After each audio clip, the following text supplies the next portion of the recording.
இல்ல மேடம். சிந்துவும் இந்த அரவிந்தும் 5 வருஷமா ஒருத்தர் நேசிச்சுட்டா அரவிந்த் சொல்றாரு. இதை நீங்க ஏத்துக்கிறீங்களா இல்ல மறுக்கிறீங்களா?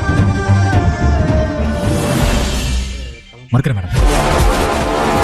அரவிந்த் கலக்கிட்டப்பா, சான்ஸே இல்ல. நீ கோர்ட்ல பேசும்போது ரொம்ப ரியலிஸ்டிக்கா இருந்துச்சு.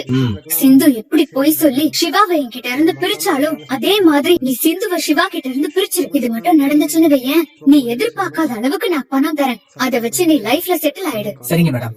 சிவா கண்டிப்பா கோர்ட்டுக்கு வருவான். இப்ப எப்படி ஜட்ஜ் நம்புற மாதிரி நீ கோர்ட்ல சொன்னியோ அதே மாதிரி சிவா கிட்டயும் நீ சொல்லணும். சிந்துவோட நான் நெருக்கமா இருந்தேன், எங்களுக்குள்ள எல்லாம் முடிஞ்சு போச்சுன்னு ஒரு பெரிய குண்டு தூக்கி போட்டு. கண்டிப்பா சிவா சிந்துவ வெறுக்க ஆரம்பிச்சிருவான். தெரிஞ்சோ தெரியாமலோ நான் உன் கூட வாழணுங்கிற ஆசையில நிறைய போய் சொல்லிட்டேன். என்னால உனக்கு ஏற்பட்ட அவமானம் அசிங்கம் எல்லாத்துக்கும் நான் தான் பொறுப்பு. உனக்கு என் கூட வாழ விருப்பம் இல்லன்னா நீ கோர்ட்ல தாராளமா சொல்லிடு டாக்டர். மிஸ்டர் சிவா, உங்க மனைவி சிந்து கல்யாணத்துக்கு முன்னாடி இதோ நிக்கிறாரே அரவிந்த், இவரை காதலிச்சிட்டு இருந்ததா இவரு சொல்றாரு.